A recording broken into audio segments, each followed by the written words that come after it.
hello. Oh, baby, what was going on? I was panicking here right now, panicking. The microphone would not work. It would not work. Oh, always this freaking stress.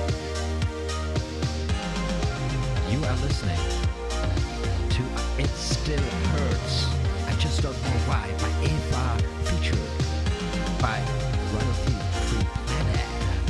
We are getting ready here in a second. Boys and girls, how are you doing? Sebastian Hensel, hi. Rangers 685, greetings. Original GV, evening. Mike Fenwick, hi. And Larry Thurston, hello. Guys, you got a whole repertoire of greeting, you know. Nice.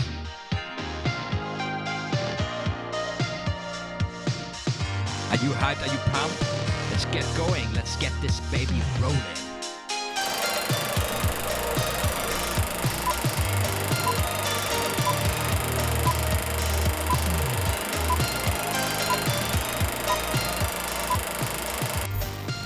OTHMARIUS Magic.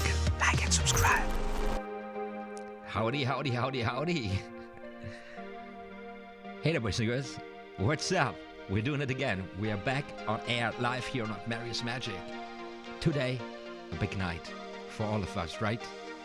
Today, we're going to talk about the double lift, respectively double turnover, chapter 11, the Royal Road to Card Magic. And I'd say we are making progress here. We are making progress, right? I am guessing,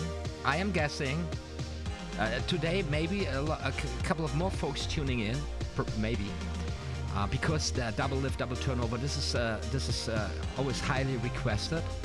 A lot of magicians are always interested about somebody talking about the double lift, double turnover, especially novices of the art, bloody beginners, even intermediate to advanced players, because this is such a important move, a technique. It has become extremely famous, right? Double turnover, double lifting. And here on Royal Road to Card Magic, we also are introduced to one of the most famous plots in card magic, and that is, of course, the ambitious card, right? We almost get here a complete routine, like different parts, so a whole walkthrough, because of course the ambitious card is something that lives and breathes from a certain reputation, of course, in a mode of variation. So that, and this is what I really like about what they explain here in Road to Card Magic, that the card is just not only appearing on top of the deck or something, it's kind of, coming back through the overhand shuffle, and then it's accidentally at the bottom of the deck, and then it shows up reversed in the center of the pack. It's just ambitious, and it comes back again and again in several positions, and I love this very much. So that I don't know how famous the routine was by that time, but we all know it has become extremely famous since the publication of this book in 1948, 1951. And of course, today they are much more advanced, much more sophisticated routines, ambitious card routines out there, and also, of course, much more advanced, much more sophisticated techniques of the double lift, double turnover. And of course, we're going to talk about all of this in tonight's session. I'm super excited about it. I'm a pretty mellow mood today, which is pretty good, I believe, for the topic today, because this is something where you should be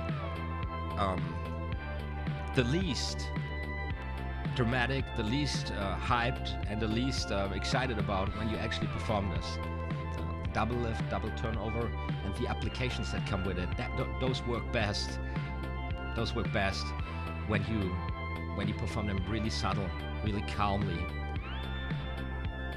Although it is probably the first move in a Royal Road to Card Magic where we actually have our hands burning, when we do the actual slide, because it is a moment where we kind of take the card away from the deck to display it, and then we lift 2 cards as one, and we gotta get into pole position for that if we choose a technique which makes use of the pinky counters. We're gonna talk about this. And then something very interesting I came across. There is a ambitious card routine in there, which when I read about it, I was like, this is weirdly familiar. And then I realized this was one of the things I really got on my fingertips, and I really performed. And actually, I got a performance video up and running on my channel, and I completely forgot about it. And then I realized also that this actually I got or I learned from a different source than I wrote the card magic from an illusionist product. It's called Ninja. I believe it's 2 DVDs or 2 DVD sets, Ninja Warriors and Ninja Weapons or something. And I want to watch this performance of mine with you guys, because I haven't watched it for a very long time. Maybe to analyze it, and also I believe I performed it, at least from the technical aspect, pretty well, to see how it looks like when you read it. Because when I tried it, you know, that's how stupid it is. I forgot about it, so I was trying, and I was like, how is it meant? And it's so difficult. And then I realized, wow, well, you once used to know this, right? So also we're gonna take a look at this. So I have to turn the music a little bit down, and let me see what's going on here. Received a push notification again for this live stream. Sebastian Hensel, that's great. That's great. So YouTube is at least working for you in this behalf. Norbert Kuskar says, hey everyone. Hey Norbert, welcome to the show. And we got Original G. It's just me that thinks the music is a bit too loud.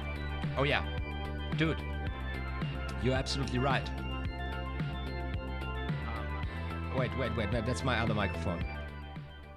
I wanted to turn. I'm sorry, man. I'm sorry. I hope you still could hear me.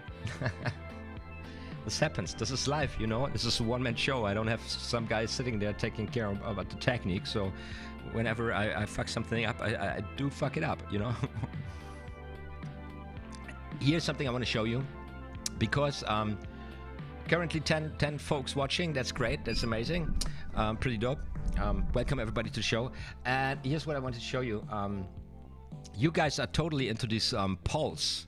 We content creators can now do on YouTube, and you are completely getting this. Like, I get a lot of engagement with those, and there was this one poll which had the most interaction, 39 votes. Okay, and I asked, oh no, I just went impulsively shopping Magic online.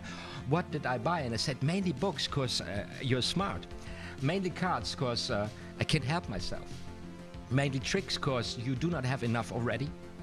And all of it, cause you lost your shit again. 49% of 39 votes thought I would do it. And you know what, guys, kind of, you know, everybody was right except for the guys with the books, although they were right too. But I already shopped all the books I wanted to purchase this year.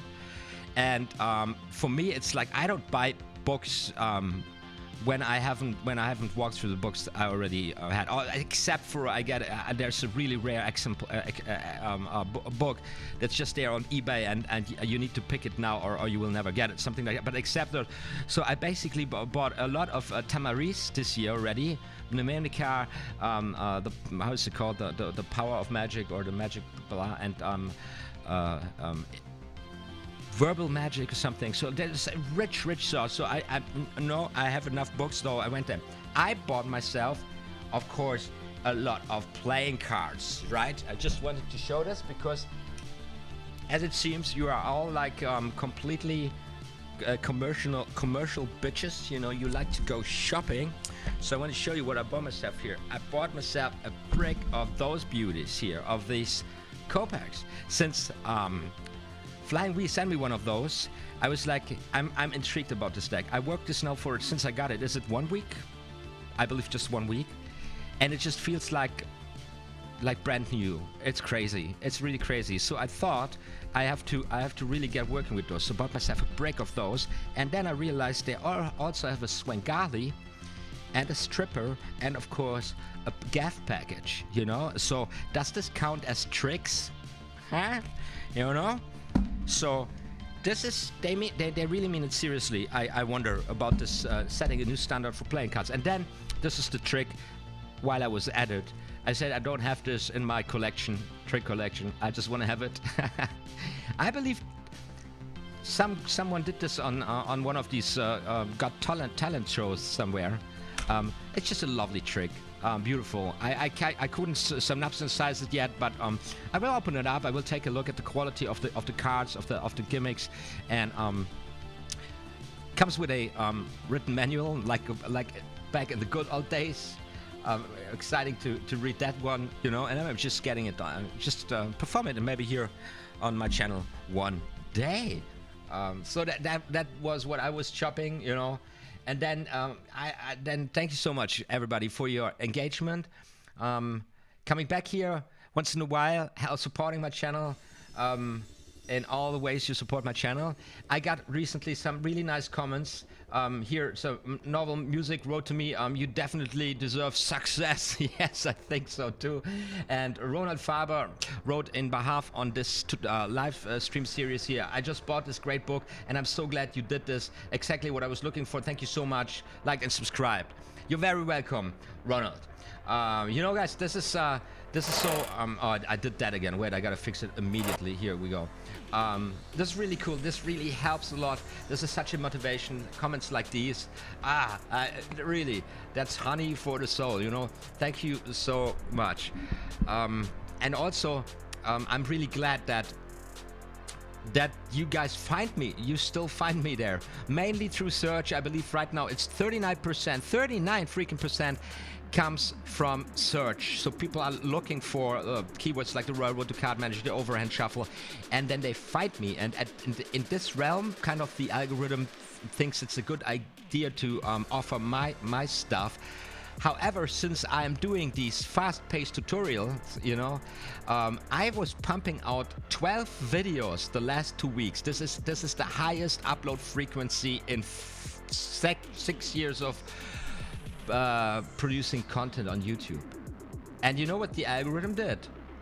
It just dropped my suggestions. I dropped from almost 30 suggestions, 30% suggestions, to currently 30%. It's like kind of, what the hell is going on out there? And no worries, I'm having a great time producing these videos, and I will keep it up because, you know, getting into workflow like this is really this is really challenging, and this gets me to good vibes, you know, good mental state, you know. And also whoever gets notified and noticed or happens to see this, I get a positive feedback. So fair enough, we are absolutely good here. Having said all this, let's get into the double lift and double turnover, and maybe you guys hit me in the comments with some ideas. What is the most important thing you want me to cover on the double lift or double turnover, or do you just want me to go through the tricks here of the book?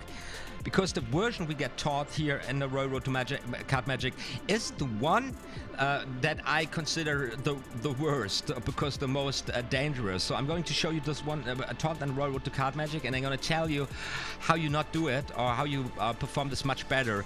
Then you can happen to get into the habit if you learn this with the Royal Road to Card Magic. Something else is weird here right now. I can't read your comments, so I don't know what's happening there. So I need to fix this. I just give this a try. I close this window here and then I pop it up again, because that is right now not working. And now I've got you. Now I've got your. Now I've got it working. So, and now let me see if this also works here with you guys. So now I can read your comments. Now I'm not lost. We got 12 current viewers. Welcome to the show. I haven't started talking about the double lift, double turnover yet, but I will. I promise you that. And it's going to be very rich and very deep. It's one of the techniques I've studied the longest, the most, and I would say I perform a relatively absolutely fantastic double turnover. So all of it, of course, right. Missed have been 2 weeks. Penn and Teller fool us, right? There is the trick performed, here the cartoon deck trick, and on Penn and Teller. Somebody did that, tried to fool Penn and Teller with this shit. I mean, don't get me wrong. This is a great trick. It's beautiful. I love it. I love the whole premise of it. It's beautiful. The creator went and fooled them with a modified original reason of the effect. Ah, I see. Like that, you know. Okay.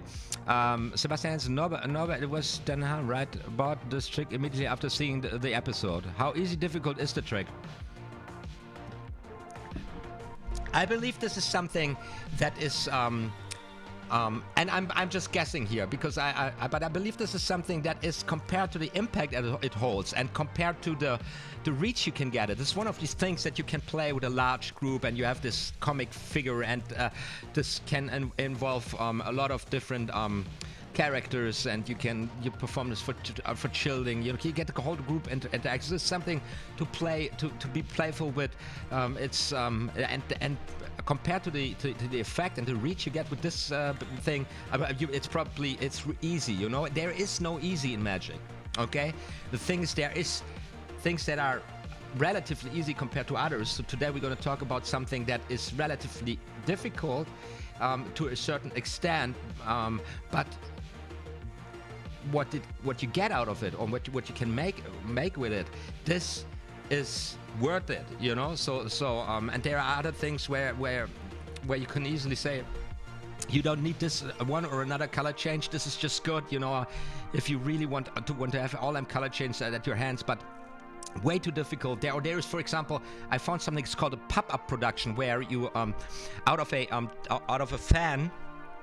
This is an Aaron Fisher move, and this is I can perform this now. Just imagine you have a fan, and then a card pops out of a fan. Really visual, really powerful. So I just gave this a try and I said, nah, that there's too many important other things. I rather spend my time on a second or bottom deal before I tackle this. But you never know. Anyways, I would say this is, compared to what you get from it, this is not so hard to do. Dan Harlem, but yes, he's the creator. I really liked it. I would have done the same as you. I think quite easy. My favorite is the Vernon double from Stats of Magic. Yes, Norbert, because Dan is a self-working, easy marketing trick. However, his original was awesome. Self-working. Okay, so guys, that's the thing. It is easy compared to many difficult sleight of hand things you could have, but I don't believe in easy in Magic, and I think self-working is a misleading term. You got to work everything, you got to practice everything, and you got to make it your own, and you got to really, you know, get it going, get it grooving, get it flowing, and you don't get this without practice. So what is easy? Tell me what is easy. You know, every performance I admire, everything that I've seen in live, where you get the impression it looks so easy. The performer makes it look so easy, and then when you give it a little try and you get your own experience, you know, these guys have been doing this for a very long time, and or maybe devoting their a lot of time and effort into a specific routine to get it that bang.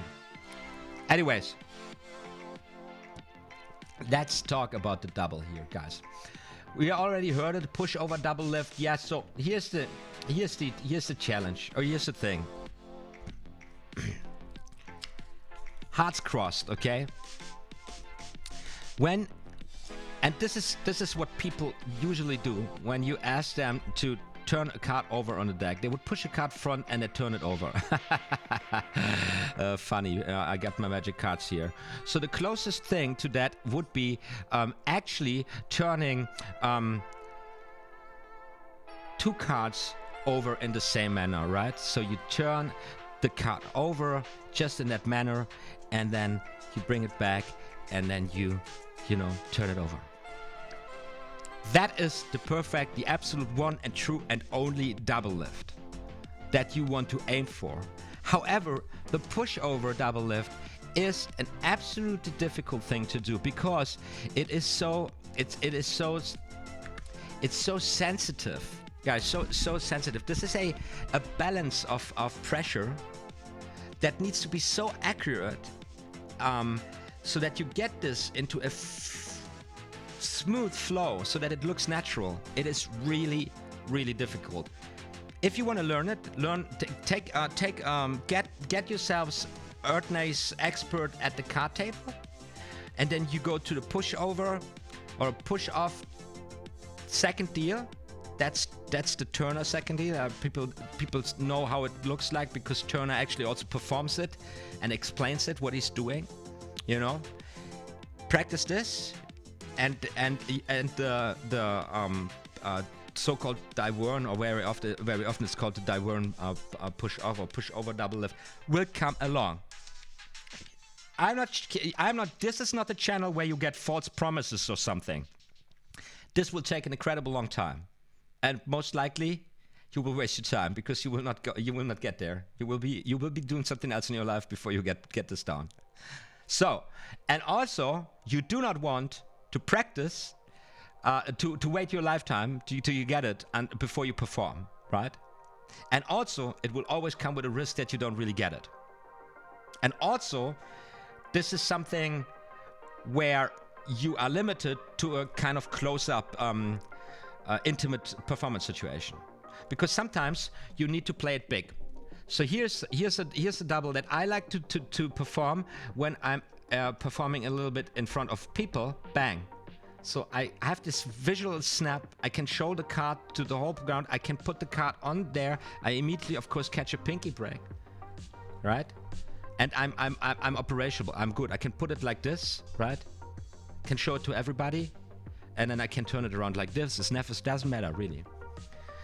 With the pushover, this is something where people are kind of need to look down. They need to kind of stand in front of you or sit in front of you at a table. Just mentioning, this is also something that is always of importance, and this is very often overlooked. What kind of situation are you performing in? What are you actually going to use it for? In what scenarios are you going to use it for? And if you are practicing table shuffles and cuts and second dealings, and you have no vision or no idea about yourself actually performing in that situation, what are you doing? You're wasting your time, right? Am I right? So let's go to the Royal Road to Card Magic, and in the book here, what we got? We got the famous pinky break, and all the double turnovers and lifts also explained in this or used in the tricks here. They come with a pinky break. So what they explain, of course, is this. I call this riffle pinky. Now, you know, a pinky break. I guess you've seen it. So what you do is, you have the deck in that kind of overhand grip, in your left hand magician's grip, in the overhand grip, and when you riffle down with the cards, you can really get easy peasy. Practice this a little bit easy. Of course, I'm exaggerating the motion here. You get your pinky break. And again, I'm coming up here because you guys have to realize I'm talking strictly from a real life performance situation. I'm not talking about camera work. I don't care so much about it. That's great for shooting trailers and selling products, magic, and there are others who are established on the market and they're doing a great job. But in a real performance situation, you're interacting with people, and when you do this, grabbing a pinky like this, getting a pinky break like this, is completely innocent. That nobody will wonder about it, right? Because occasionally, here and there, you're going to give them a little ruffle or a little dribble, right? And you're talking with the people, and you're there with the people, and you just catch this break. And when you got it, you separate the hands. It's almost like when you palm a card, right? When you palm a card, you would have it then here, and then you would transfer the cards for it. Maybe you would show it for. Be careful, you know, flashing there, right? Yeah. But I'm just trying to tell you this. You wouldn't go immediately into the double, so you catch it and you have a little time here in between. Right? You know, bring distance between yourself and the crime. I believe this is what Aaron Fisher always used to say, which is so true and which is incorporated in the most tricks. And we will find this here also when you read the tricks and how they explain when and where to catch the pinky break. and when and where to perform actually the double. You will, when you think about it, when do you do this in the interaction?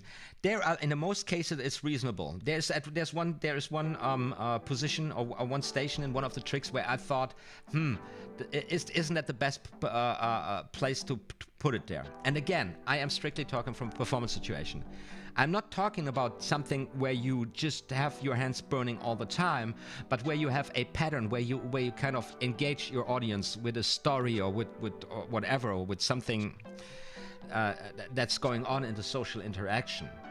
So if you consider this part of the whole thing that you're doing, the placement of your preparations, of your get-readies, of catching a pinky break, or whatever it is, or shuffling a couple of cards onto your target card or whatever, this happens in an offbeat. This happens when people are engaging with themselves, or they're looking at the card, or whether you will find in the most tricks that are designed, like in the ROyAL Road to Cat, they're cleverly designed, and you find it naturally, those gaps, those places where you can place these things.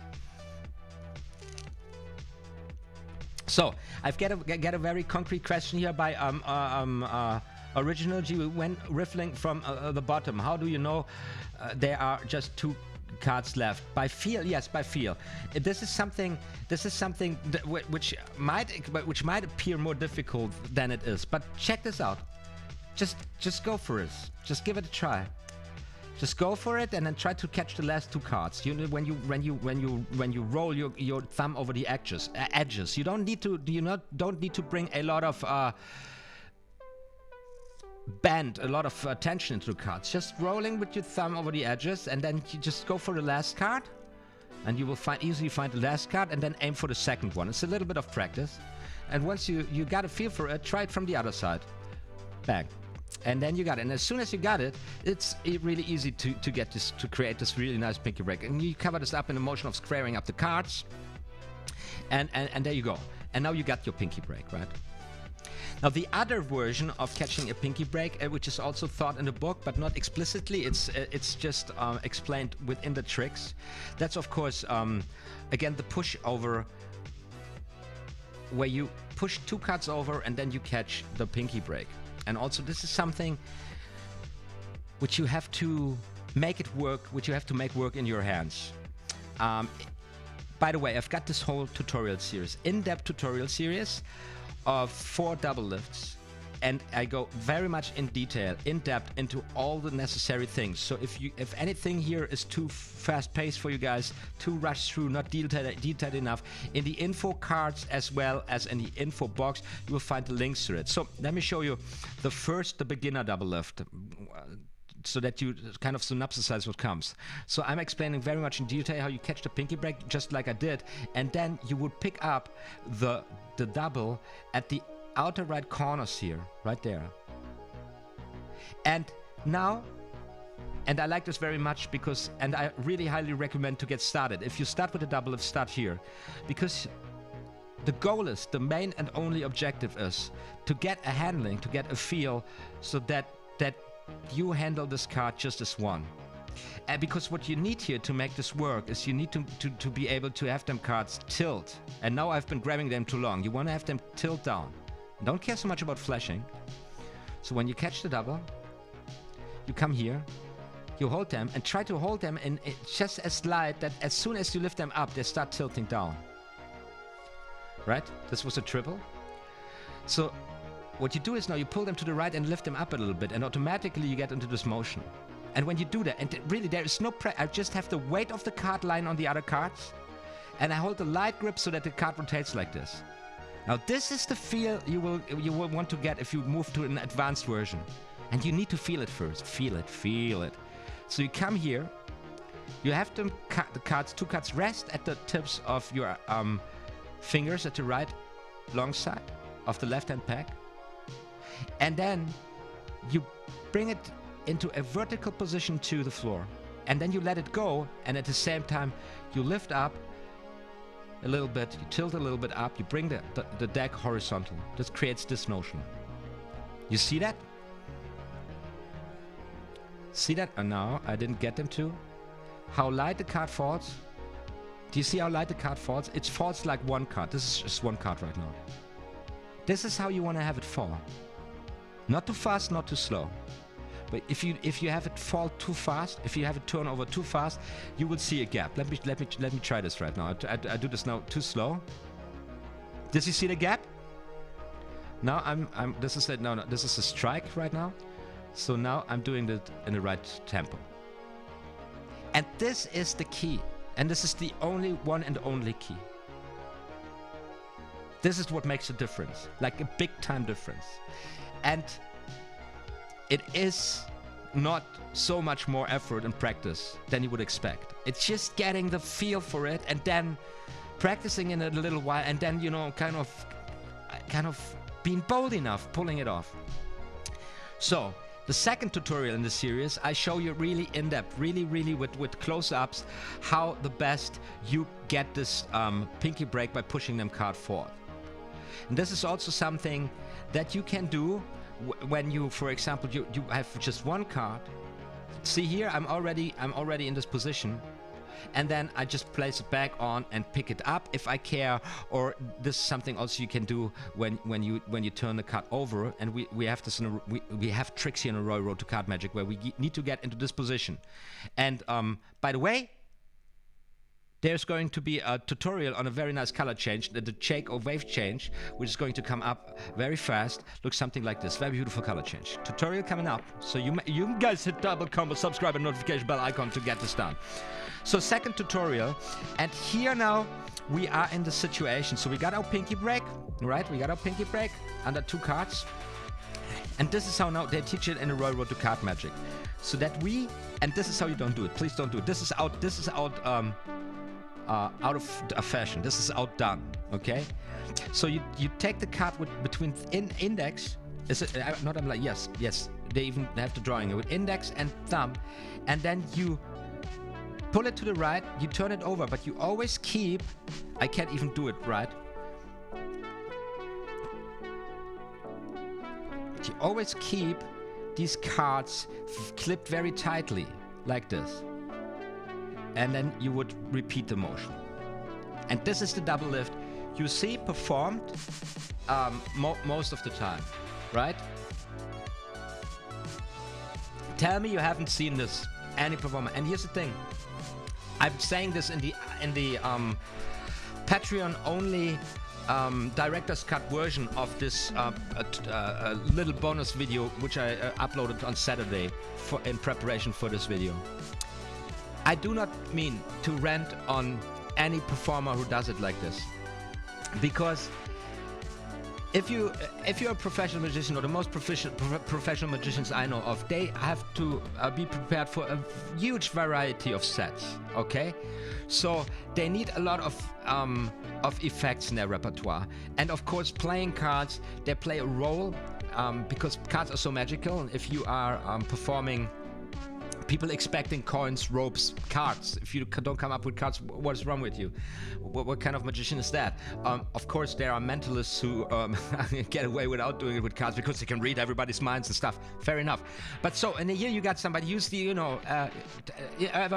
go into ropes, go into multiplying balls, go into some other effects and stuff. So, how do you practice this all? How do you learn all of this?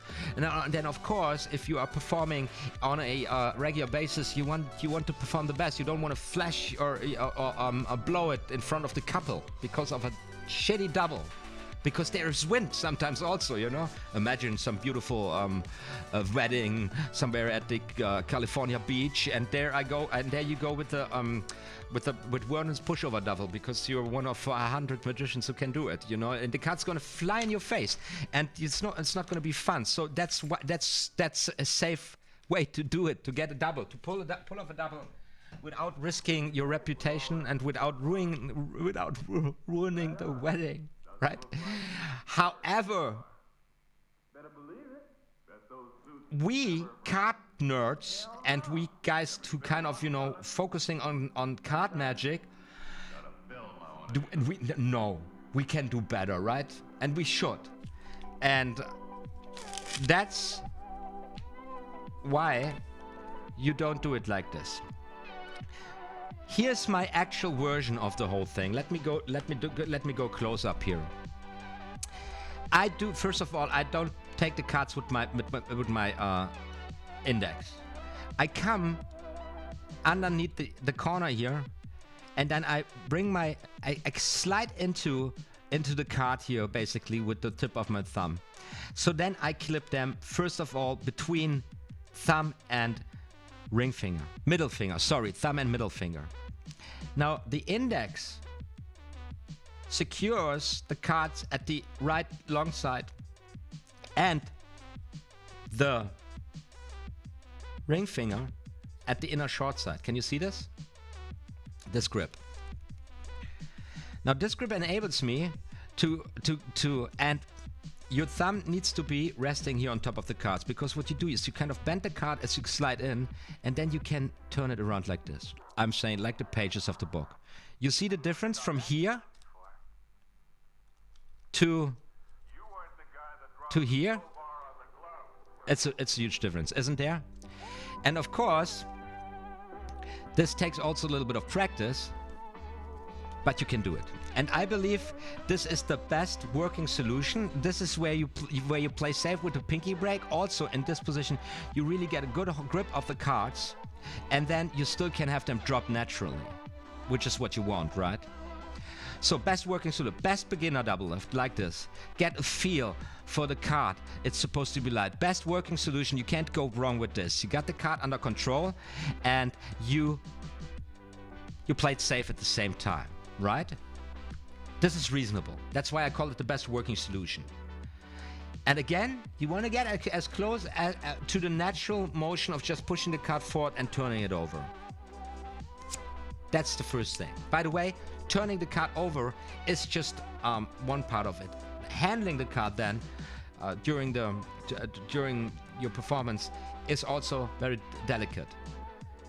I recommend just go nuts, just go free, just try it out, because when you're sitting at home, you don't have to worry about falling them cards. So like, did you ever try to show a double like this? Did you ever try to show a double like this? Did you ever try to flip a double like this? Where is this going? What can you do with it? Like, can you turn it around like this? Where do you lose control? You know, doesn't really matter. So as long as you, and this is a beautiful thing about the double lift, you will, if you practice this, and if you focus on the lightness of the card, if you focus on the lightest touch possible, you will pull the double lift where you fool yourself, where you think, this just was one card, and then you're gonna find it was two, and then you know you're on the right track, and this is how you master this freaking technique.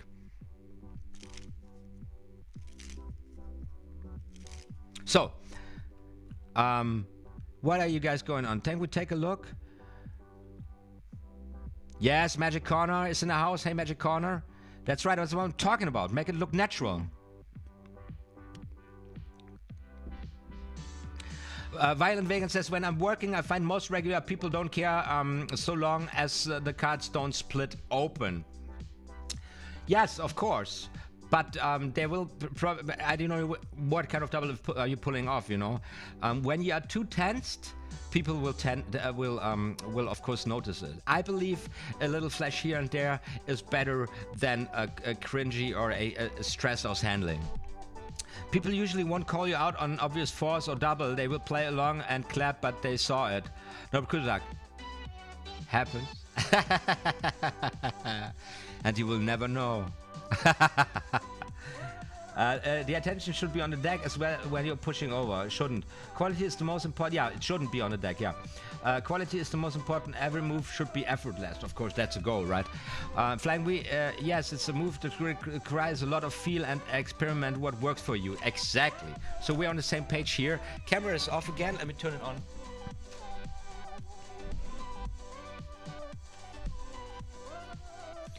So, and this pushing this pinky break, when you push this push pinky break, which I just don't get here, right? Yeah, this I got it. You of course can do when you tilt the wrist or when you let your arm drop, also works very well. So the other double lift I've got in my repertoire is, of course, the strike double lift. I'm having good results with this. I perform it like that, and then I put the cards here, and then I go to this paging book. And I always like this when I do it with my finger. It's like I'm just taking now this one card, and I'm resting here for a second to lift it up, and then like that. Boom. The strike double lift, of course, it does not compete really with a pushover double lift, and it might even be from the aesthetics here a less reasonable solution than the best working solution, right? But still, I like to do it once in a while. It's with these cards here. Yeah, now I got it. And also, I like to catch the card with my thumb, as you can see, and I don't know. I do this with the usually with the strike double lift, because my thumb is in position here. You see that here? I'm bending the cards here. I pull them over, and then when I turn them over, that is way too flashy. So like this. That was flashing too.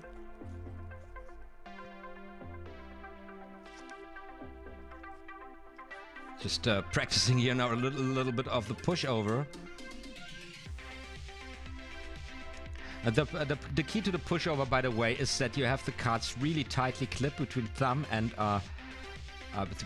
base of the index and thumb. There's a lot of pressure here, so that the cards won't flash, because I need them really square.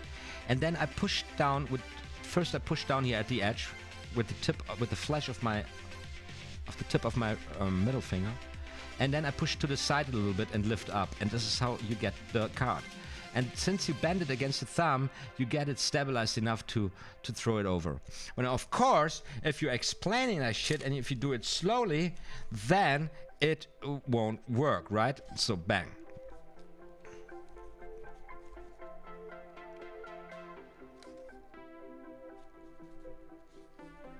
Something like this. And then finally, I've got also this nice one in the repertoire where you pick them up from the edges. This is the safest version for me, which also goes... I'm having really good results with this. I turn it over, place it then in this position, where I keep it a moment before I transfer it into my right hand again, and then I string it around. This is how I do it. Now, of course, this is not an unnatural way of pulling the card over, but there comes this flourish here, and I kind of use the flourish as an excuse for this whole motion. So I'm saying, let's lift up a card, and we do this very, very elegantly. Yeah, one card, very elegantly, the two of spades, and whatever. And this is kind of my excuse or my justification for this actually really uncommon way of turning a card over, but from my experience, people accept it, right? And this is, for me, this is the safest version here. We got to get ready here again, right? We riffle of two cards underneath the cover of the tip of the middle finger. We bend the card around. We position our thumb. Where can you see it? Can't you see it? Here at the at the under edge. And we just have to lift them cards up, and then we do this swivel or tilt of the card, and then we can place it into this position. Very nice. Works very well with me. And then, of course, and I said it at the beginning, this one you can add this snap convincer, which I tend to use also to perform a card for a larger group in a stand-up performance situation. You know, at the bar, there's a bar between you. Pull this off, say there's one card here.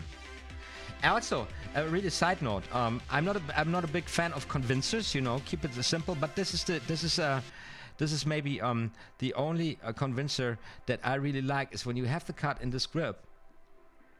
A little bit of shaking the card, like waving to display this lightness, you know, and this you don't have anything to hide. You know, the ace of diamonds, and then you throw it back on top.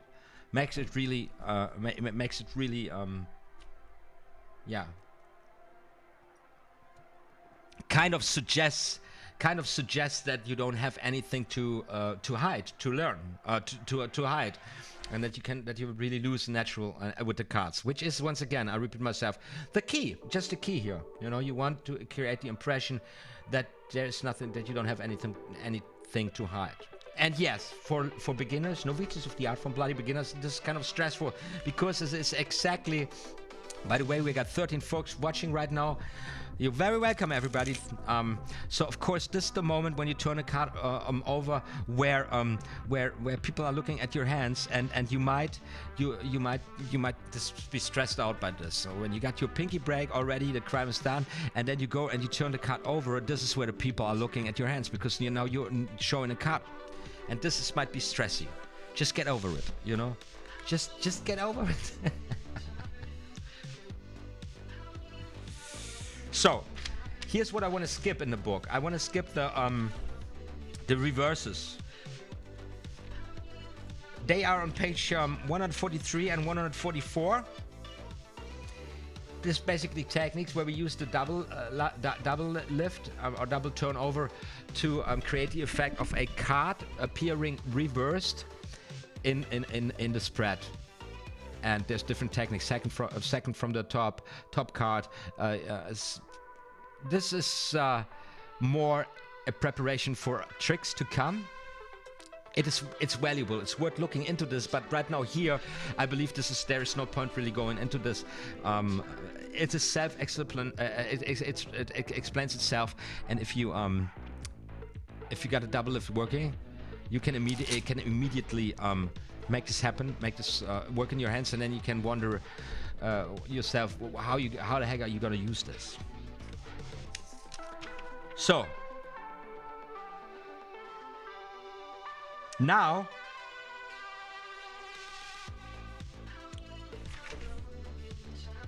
we have, of course, a transition, rapid transition at first trick. I'm just synopsisizing here the effects for a moment. So spectator selects a card, the magician selects a card, and then the cards, they change places. And of course we use the double lift, double turnover, and actually in this trick 2 times. Although I would recommend at this point using a top change, but we haven't talked about the top change yet, haven't we? Are you guys satisfied with your top change? Would you be interested to hear about my take on the top change at a certain point here on my channel?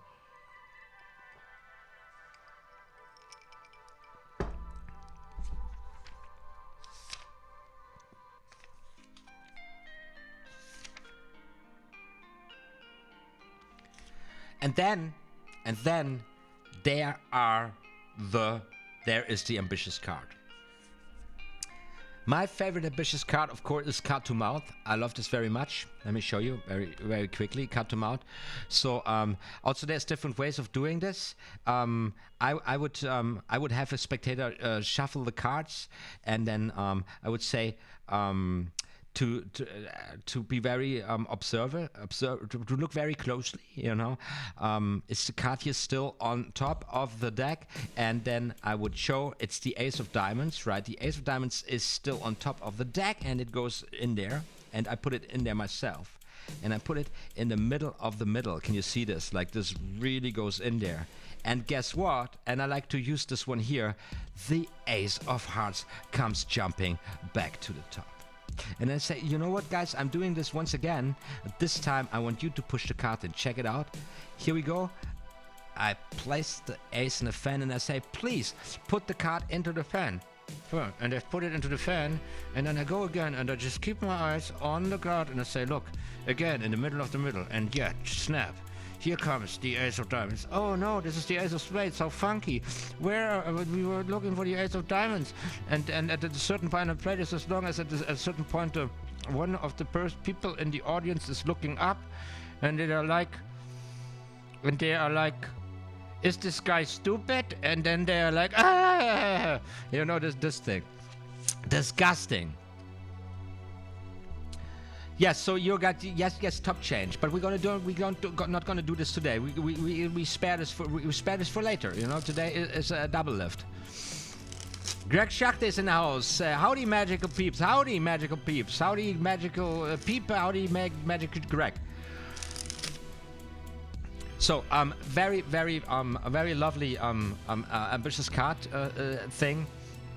I don't even know what else. There is this this card control that freaked everybody out, like I know a couple of years ago, where you have a spectator also select any card of the deck, the 3 of hearts.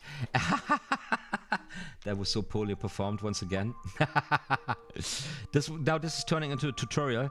So the ace, this was also very shitty. I know this actually. That's why I was so comfortable. But today is one of these days, right? So ace of diamonds. There you go. Ace of diamonds goes into the deck, and then magic, and the ace of diamonds comes jumping back to the card, right? There is many also options, of course, to perform the ambitious card without a double lift in the classic sense, right? And then these beautiful controls where you just have the cards flow there. Anyways, I need to make a little break here, and then I want to watch with you guys a performance. I gotta find this. There it is. Performance I performed, I uploaded here on YouTube in March, 26th March of 2015. Oh my god, this is 4 years old. This video is 3 minutes long, 3 minutes and 17 seconds. It has 651 views.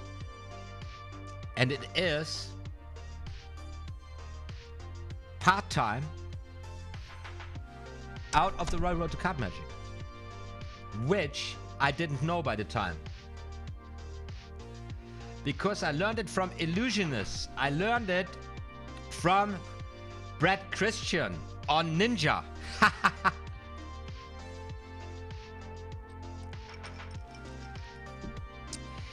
And Brad wouldn't tell where he got it from. Maybe he forgot, because that happens. Hell, I even forgot that I knew how to do this, and it took me time to remember that I actually already had it had it ready for a camera performance.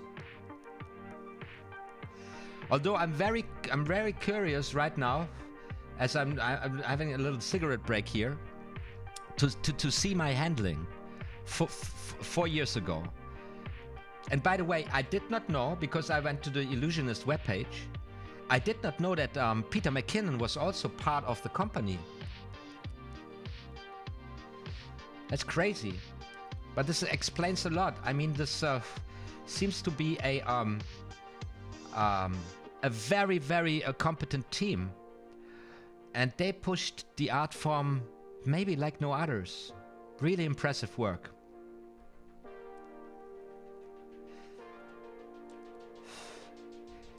But this one guy here, there's one guy with a hat called Chris Ramsey. Who's that? I never heard about this guy.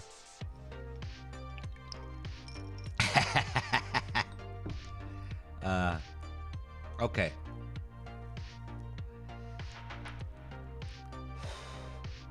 Are you having a great time? Currently 12 people watching, wondering what the heck is going on. I'm smoking a cigarette. I'm sorry, kiddies. Okay. Done smoking. Let's look the performance. First of all, I got to turn the music down. We make here a smooth transition. And then I go and I make the sound of the video high. And I'm going so that you can see what I'm watching here. That is it. That's it. I hope this works now, watching while streaming. I'm super curious about what I did, as you can see here, in March 2015. Let's roll. All you lovers of magical entertainment. 1A on the box for ambitious. One A at the side, 4 A's. This is the Ambitioso. The A Ambitioso. deck designed only for the purpose to bring the ambitious card, one of the most famous themes in card magic ever, to a whole new level. So let's see what you can do with this. Yeah, show me what you got, OTHMARIUS. Ah, the old, that's my old channel trailer. Super psychedelic.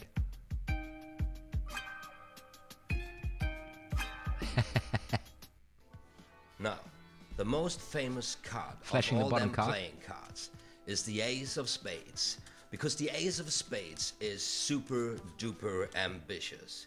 It always wants to be leader of the pack, so that whatever card ends up being That's all top the cardistry I after can the do. deck has been shuffled and cut. And let's see what we got here. We got a Queen of Diamonds as top card. As you can Queen of see. Diamonds at the top. As soon as you grab it, it turns into the Ace of Spades. Oh, How is that even possible? I don't know, man. Let me show you. Because you can place the ace pretty much wherever Yeah, but you that's please in it. the That's from deck. the Royal Road to Card Magic. Because as soon as you push it flush with the rest of the cards, it immediately starts rising to the top. Now, I've placed the ace pretty close to the top edge of the deck, as you can see. So allow me please now to take some cards Yeah, from the that's how you do it. center and bring them on top, which places the ace now pretty much at the bottom of the deck. And this is exactly where I want to have it right now for a better display of the effect.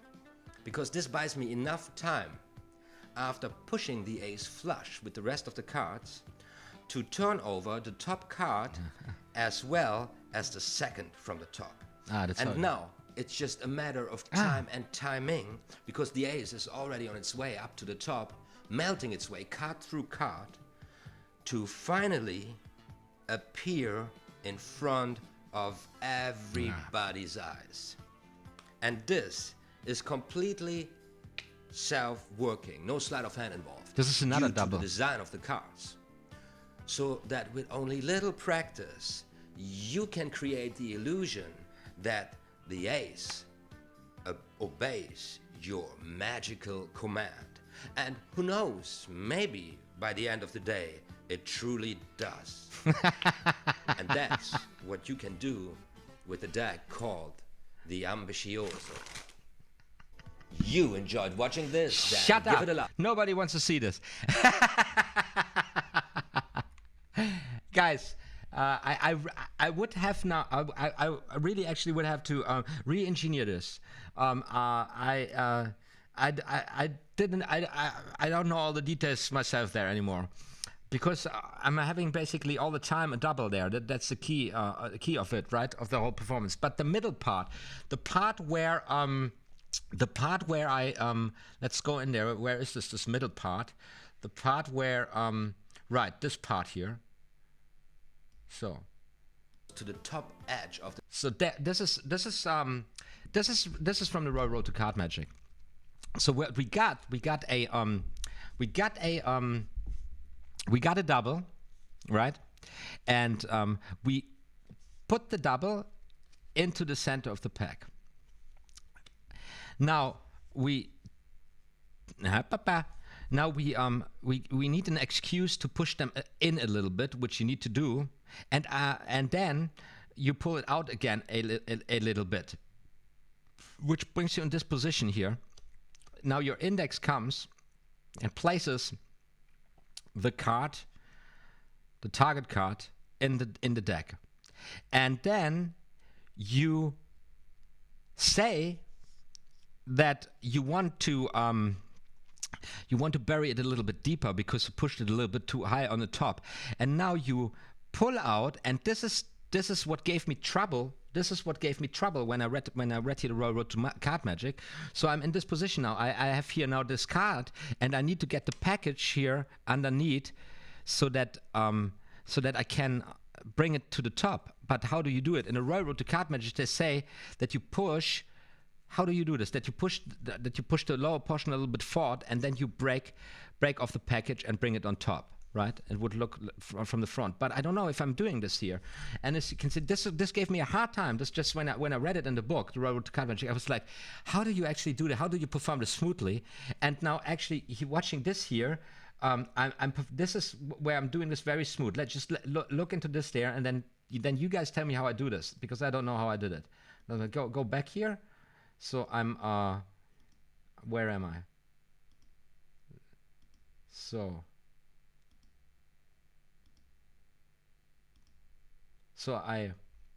I'm here. Let's watch this once from just this face here. So I'm here in this position. I got the double, yeah, the ace. And this is also now, was it a triple? Did I have a triple? How did I start? Wait, I started like this. I showed the bottom card, and this was 2, right? And then how did the change happen? Like this? How did I do this change? This is crazy. I'm fooling myself here right now. Anyways, gotta look back into this. It's a the first color change is super beautiful. I think it's super beautiful. So I have the top card, and then when you come over, you change the card. So you have a double. You push a double, and how do you get the other card down? How did I do this? I gotta look into this. Anyways, this is now this face, putting the double into the center, pushing it in, pushing it out again, bringing it in, and then pulling here the portion out. And I do this super clean. I just want to see this one more time. How did I get this so clean? So let's look at this one more time. Let me show you. Because you can place the ace pretty much wherever you please in the deck. Because as soon as you push it flush with the rest of the cards, it immediately starts rising to the top. Now, right, so I take the up. Now you can actually see the index edge of the deck, pushing it down there. And now so here. So allow me please now to take some cards from the center. And I just pull them out on top, which places the ace. I just pull them out. Didn't I? How is that even possible? Okay, this is weird. This is now, I didn't expect that. I'm pushing. You can. Do I? I mean, I must remember that. Top, which places the ace now pretty much at the bottom of the deck, and this is exactly where I want to have it right now for a better display of the effect. Because this buys me enough time after pushing the ace flush with the rest of the cards to turn over the top display of the effect. Because this buys the ace now pretty much at the bottom of the top, which places the ace now center. There, this is what I'm looking for. So allow me please now to take some cards from the center. And I'm such an asshole to myself right now, because in a ROyAL now I remember. Now I remember. Because in the ROyAL Road to Card Magic, in this position, they say to push the lower portion a little bit back so that you get the break. And you know what I'm doing, because I'm a cocky son of a bitch. I'm going to be a magician's magician. Before I do this move in this position, I tap them in the back to tell everybody that I'm not doing it like this, and then I'm just pulling it out. Probably I shot this 100 times to get this there.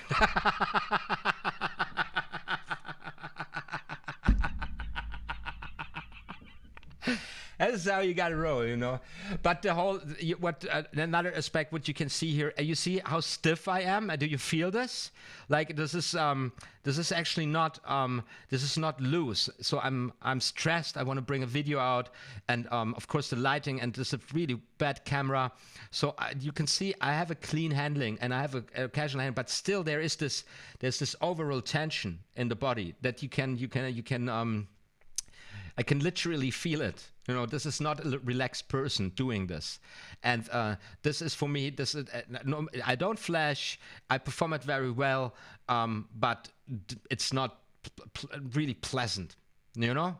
And this is the key difference. And this is where magic really becomes difficult, really, really difficult. And this is the level where you go insane. And this is where I admire all these amazing magicians we know today that are out there. They're just like, oh man, there's so great performers out there who just make it look so easy, as if they've been doing this I don't know, 3 or 4 lifetimes. Absolutely sick, absolutely insane. Yeah, let's turn the music back on. So, Jerks that said, kids fool others, legends fool fools himself.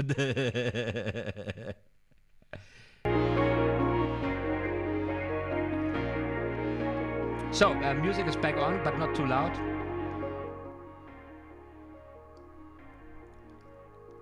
So, currently 13 folks watching. So, I believe I don't know if the whole routine you just saw is from Ninja, or if it's just this one part. But that actually comes back to the Royal to Card Magic. This is right here in, I believe, part 5 of the Ambitious card. And I find this quite interesting at this point, because here, for the first time in the book, we are actually dealing with visual card magic that we are all today are so used to, you know. And since David Blaine went from the stages to the streets and kind of made magic cool again, and then the whole street magic vibes came, and then cardistry was around the corner, and I don't know what's cooler today with the kids, cardistry or skating. I don't know, or is it just old men skating and the kids are with the cards? I don't know. It doesn't really matter, but at the same time, social media, the internet was on the rise, camera technology became more and more available, and today we are at a point where basically everybody can shoot great trailers or great clips and stuff. So the visual aspect of magic, especially card magic, has become more and more popular, and it's not a bad thing necessarily. But just to keep this in mind, we are here in the 50s in the publication, and the focus is very different balanced. That's the first time actually where we're doing some visual magic, and before that it was it was very interaction based. It was very narrative based and very playful, like the piano trick, you know, where you fool people with a little stupid trick, and so on and so on. And I believe this is a very important side note, because of course you can you need to work with doubles or with multiple cards when it comes to when you want to do flashy and visual magic, yeah, for the color changes and thing, and the flippy and spinny shit, you know, if you want to do that. And but you also can use this in this more mellow, more calm, more social setting, and you should. I believe you should.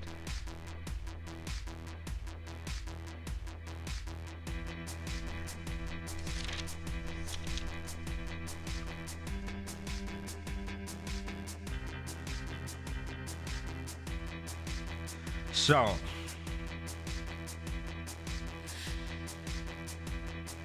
I'm just looking here into the book, what we still got.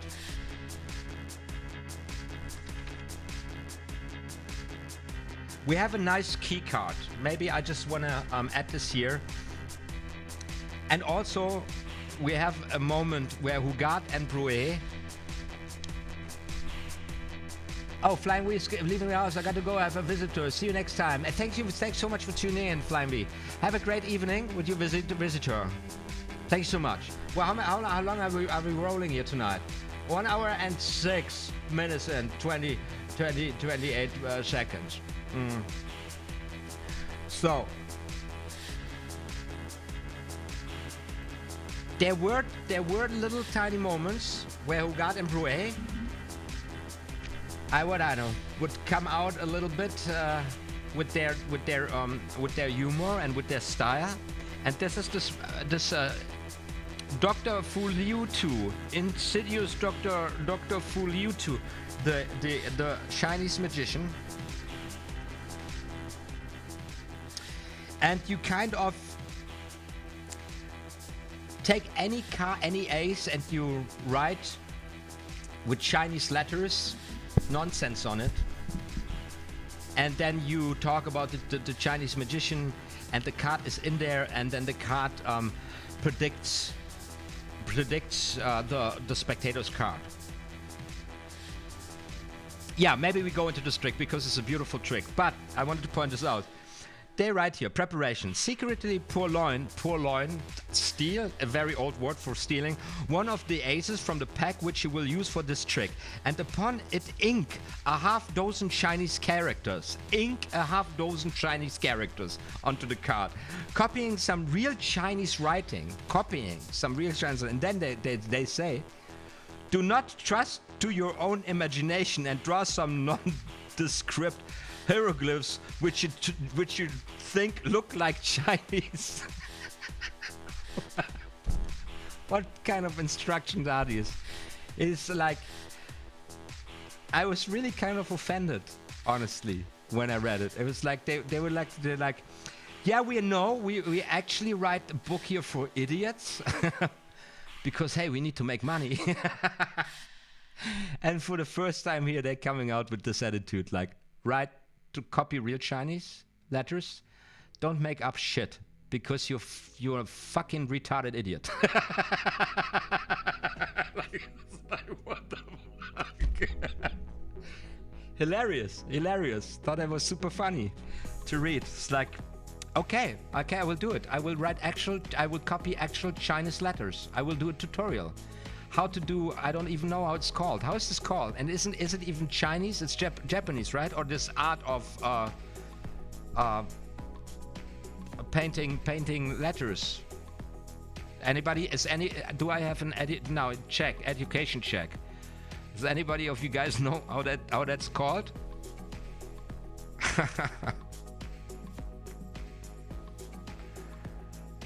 So anyways, I'm just taking here a B card, and I will now follow the lead of Fougat and Brouet. And I need now Chinese letters. Okay, so we go in. Wait, you gotta see this. Let's do this. Let's go crazy here. I'm searching now for Chinese. Oh, wait. I am dumb in Chinese.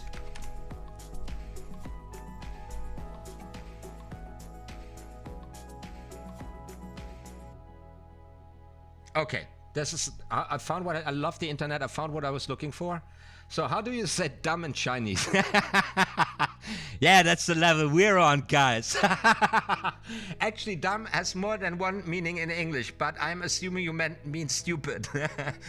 In this case, the Chinese word for dumb or stupid is ban, which sounds a little bit like burn in English. Burn. I don't know. Okay, we got the letter here. I open it up. That's right. Okay, that's the actual Chinese letter. And now I'm going to write this here on this card. Okay, so we got one, this. So I follow the lead of Fougat and Brouet. I am actually drawing Chinese letters. We go in here. I'm going Ching Chong level 100. Okay, I got it. Tell me that this is accurate. Every Chinese can read this. This says dumb.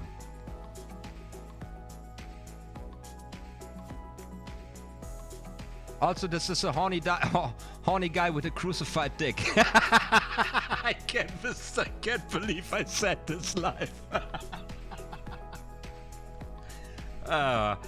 Isn't learning card magic fun? Isn't it fun?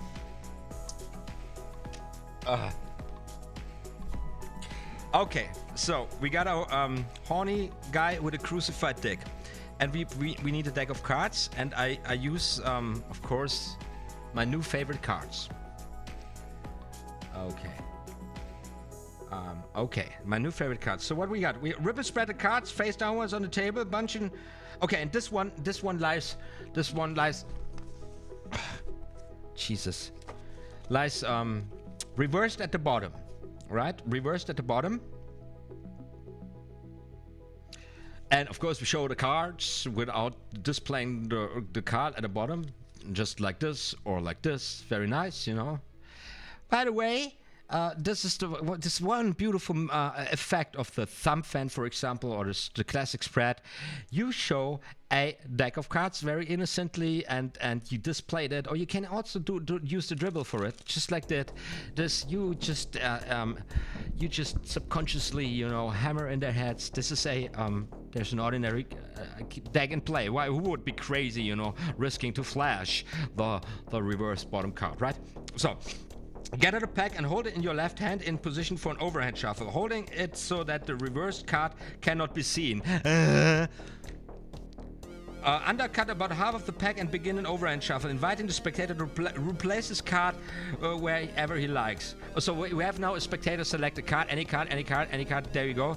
So we got the 10 of clubs, right? And now we start shuffling, and we say, you know what? Bubby dubby dubby dubby dub. Say stop anytime. Spectator says stop.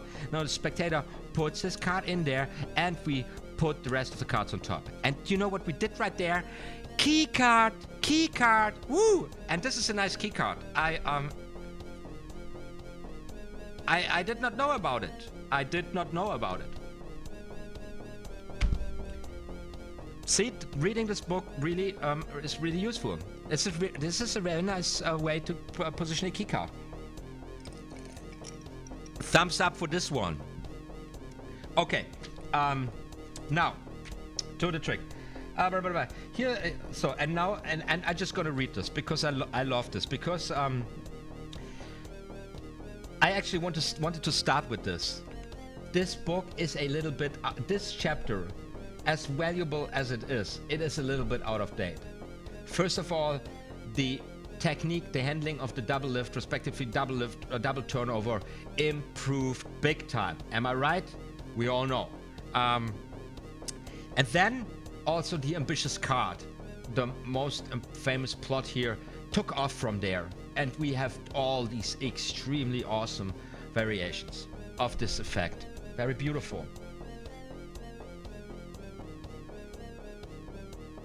And now, in this last trick, we are confronted with this awkward humor, you know, where it feels cringy, it feels like kind of, you know, dusty. It's like the dust is... It's like... Did people really talk like this? Okay, let's read this. Here's what you say to the spectator, according to Garden Brouillet.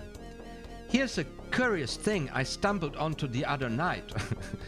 You say, spreading the cards from your left into your right hand. There's a card in the pack. Ah, here it is. When you come to the reverse card, blah, blah. Anyways, it goes for...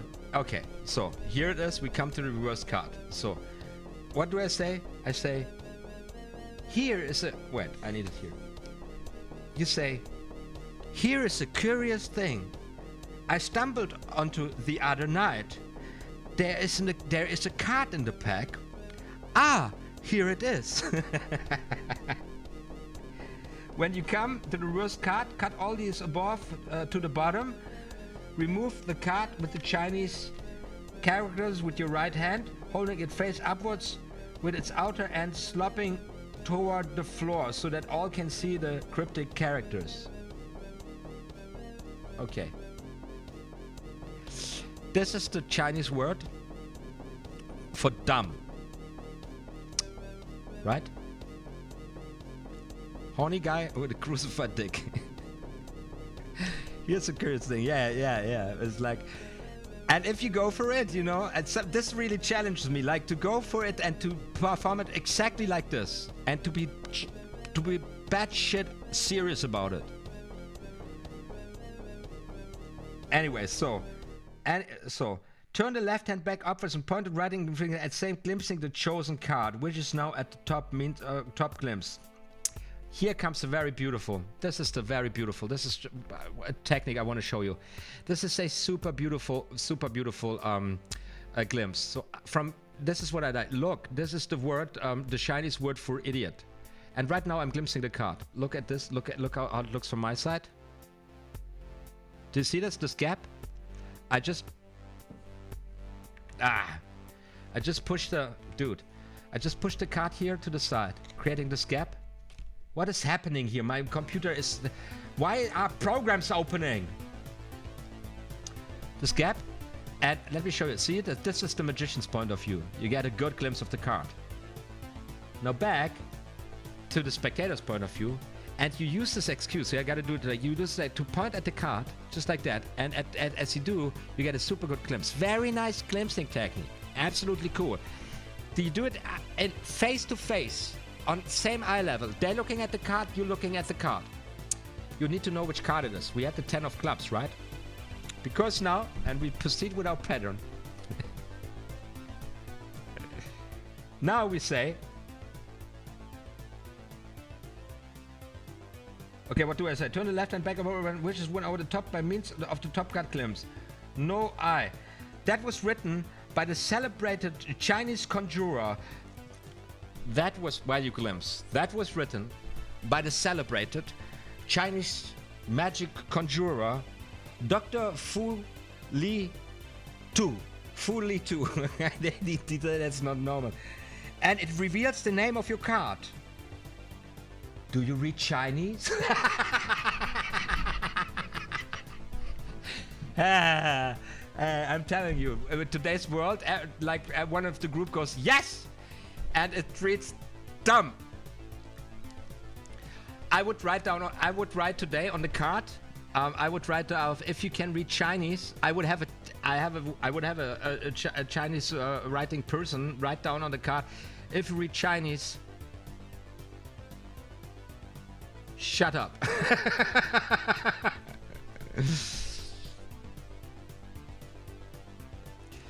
So Norbert Kusak said, so I hold the deck in my right hand, so the peak does not work for me. Why doesn't the peak work for you? You do it in your left hand. You got the deck in your left hand, and you hold the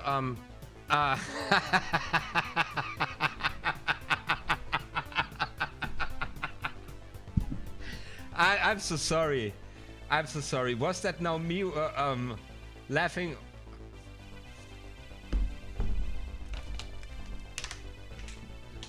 Laughing on disability? That's right. It doesn't work. Why? No way. How is that possible? Why? Wait. Of course it works. Of course it works. Look, it's the same thing. You just have to mirror it. Why doesn't it work? Look. Now you get the same situation. That's not an excuse. I thought for a second now that you can see it then. But it's the same for the left. You gotta tilt it the wrist towards yourself, right? And it doesn't matter if it's left or right. And don't flash too much like this. Okay. By the way, we talked about glimpsing already. I've got all the streams here on the Royal Road to Card Magic in the info cards as well as in the info box, right? So anyways, Richard, the spectator assures he does not that's a shame, you say. Well, I have to translate for you. It says that the card you chose is the whatever chosen card. And so you got a little nice prediction here, right? But it keeps on. It says, insert your left little finger under the top card, the chosen card. Casually drop the Chinese magician's card face upwards on top of it. Grasp the two cards as one at the ends between the right thumb and middle fingers. Lift the two cards about an inch, then drop the left thumb under the deck and flip the deck face upwards on the left fingers. Place the two cards at the face of the pack, cut the pack. So what I'm doing now, if I read this correctly, what we want to do now is we catch a double the spectator's card. We predicted it. We bring it to the bottom and we cut. No. We bring it to the bottom.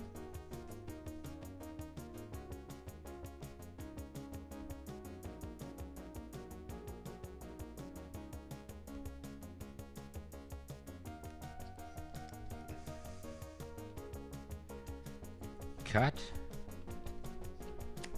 And the chosen card is reversed. Huh? Of course, this one needs to be around like this. Yes, and then the chosen card is reversed in the deck, right? So, once again, so we do the we do our little revelation trick. We got the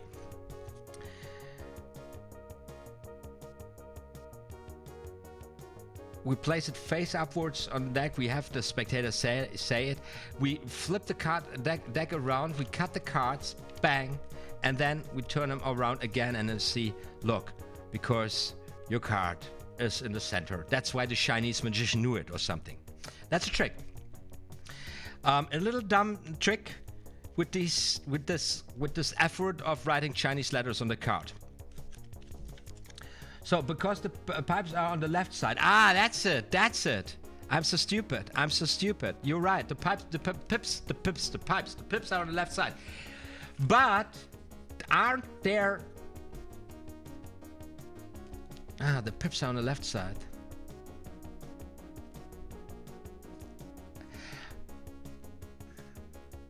Are there decks with the pips on the left side? Or on both sides? I'm so sorry, man. It's true. I never thought about it. Are there more things? Now I'm curious. Are there more things that you can't use or perform in card magic because you're a lefty? I'm honestly curious about it. In 22 hours, China and the Soviet Union will go back home. Now, the president was on his way to this summit when his plane went down. He has a briefcase attached to his rig for tape recording. You get a I thought at first when I tried it in my right hand that you couldn't because of the I don't know side switch. You couldn't get you couldn't lay your eyes on it. That's what I thought was so funny. But now I realized that that you actually can't see shit. It's true. More things. Are there more things? What's your favorite glimpse? How do you glimpse the cards then? Because I mean, this is a glimpse I haven't been using a lot anyways, but it's a very nice one actually. So sad. Is there what glimpse are you using?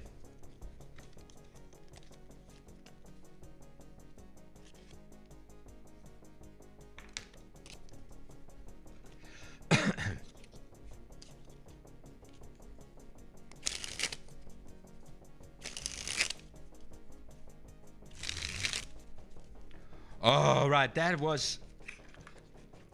It's getting super warm here in my home. We got currently 9 folks watching.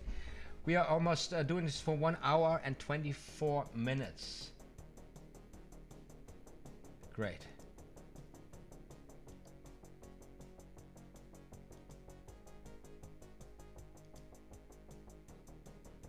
So one more thing.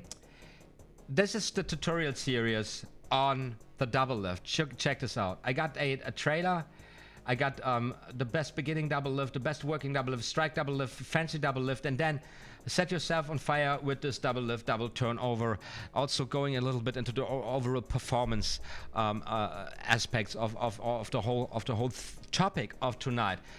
So if you are not satisfied tonight, or if you want to look deeper into the material, or you need to study this more, then info cards or info box to find this tutorial series, right? So now we got saying my glimpse is a marked deck. Yeah, I was thinking about this. Why? Seriously, you know, because I love sleight of hand and I'm really invested in sleight of hand. But if come thinking about it, if the first rule is to make it as simple for yourself as possible, why wouldn't you want to work with a marked deck in the first place? Because it makes your life so much easier, and it opens the door for so many incredible, amazing effects to perform them more purely and more in a such purer, more powerful way. Right? Am I right?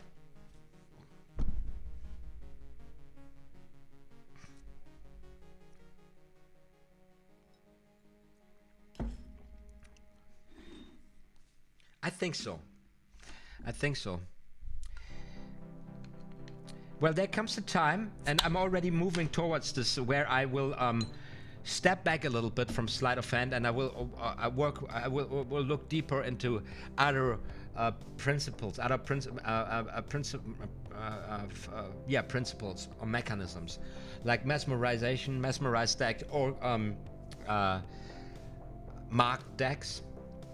Because of course, you know, if you get into this, a huge door opens, and there are so many things you can do.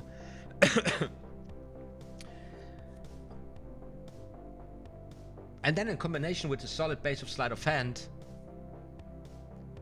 card magic turns into something extremely and very powerful. And if you practice your performing skills, your skills as a performer, well, then also this can be extremely entertaining for you, for an audience, right? So this is where my journey is heading, principle. So but don't you worry, we keep on walking through the royal road to card magic, and after that maybe we're going to look selectively into expert card technique, and also expert at the card table, you know, just to keep fresh with sleight of hand, but also more importantly to me is then getting into routing tricks, which is the last chapter of the royal road to card magic. Thinking about what effects to combine with each other, with different techniques to combine to create a certain flow of effects, to really routining our performances. This is what's going to happen in the next in the next couple of years probably, and I will all document all of this, of course, here on my YouTube channel. And I'm hopefully you guys are tripping with me. Violent Vegan says, so glad I found the channel. Yeah, I always use the mark deck. Violent Vegan, I'm glad you're here. That's amazing. You're very welcome. I find a mark deck is handy just to keep an eye on the cards and make jokes about knowing people's cards, even when it doesn't matter, stuff like that. No, because I palm a lot, especially the diagonal palm shifts. I don't use peaks. I see. Okay. Yeah, well, that's everybody got their style, you know. And from what I know, from what I studied, card magic, I studied a lot, and I've looked deep into the work of other pros and masters especially, and you always find, of course, you basically always find a certain base repertoire those guys have specialized on. And then you see kind of layers built around it, and then they, on this foundation, they put their act. It's not more than 3 or 5 slides, but mastered to the perfection and completely incorporated in very, very clever designs of the performances. And then this stuff becomes completely invisible and extremely powerful, you know. And if you are focusing on, and we all do this, you know, so you decide for this one and another effect, and then this specific double turnover or this card control suits best in your hands. You have to get the best results, it feels the best for you, and then naturally you build upon it, and then you try to make the most out of it, you know. Diagonal palm shift, absolutely fantastic. I'm so close to bring this to the edge, like completely effortless. Very close. Just takes me another 5 years.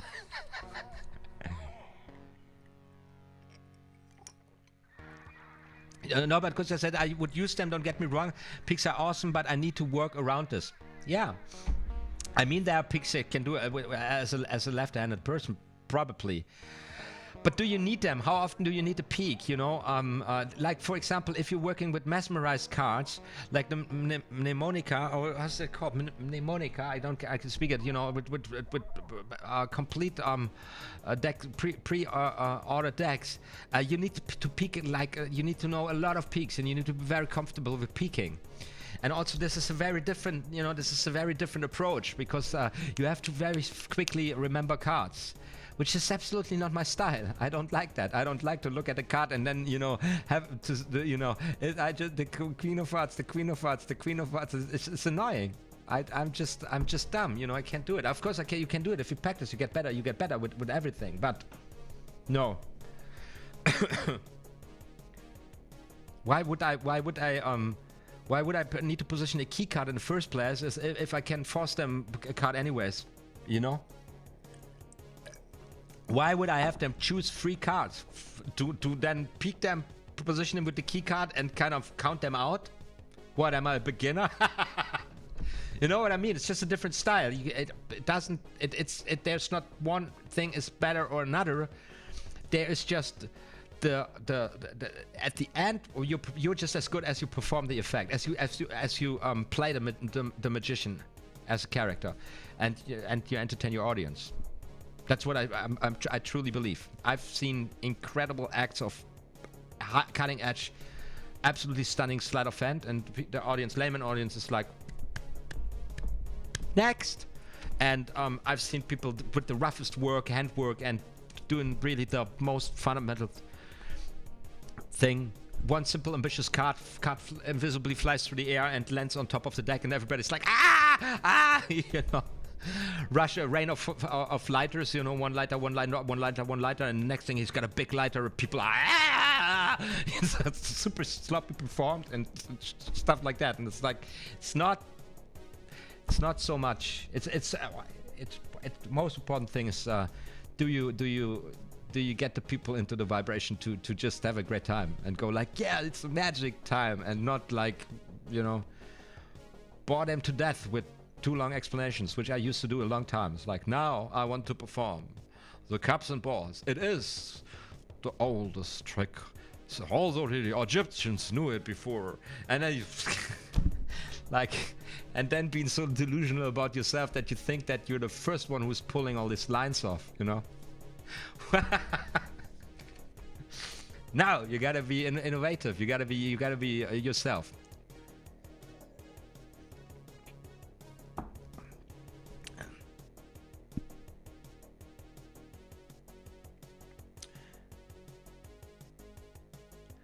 Violent Vegan says a lot of European decks have the pips on 4 corners. Right, I think that's true.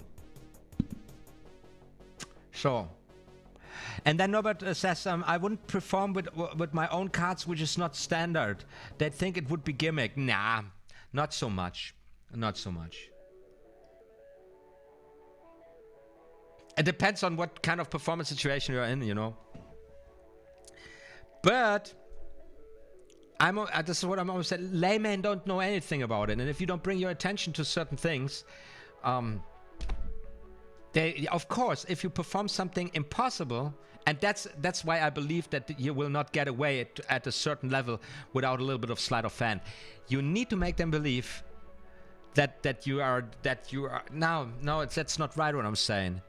The best in the best case scenario, you are performing that good, and I'm not talking about the level of difficulty of slides. I'm talking about the entertainment value of the audience. You entertain them so well that they don't bother asking the question, well, how it's done at all, because it doesn't matter to them. They're accepting to be fooled. They're accepting the illusion and as a part of this entertainment. And they go like, oh, and he made, I don't know, he made a virgin explode into 500 balloons. That was bananas. And that's what the people, they don't even process. They don't even want to know why, how. That doesn't matter. That's rarely, I believe this is rarely new, thanks to Penn and Teller. Yeah, thanks to Penn and Teller. Now everybody is there. How did he do that? Did he fool? Oh, you can fool me.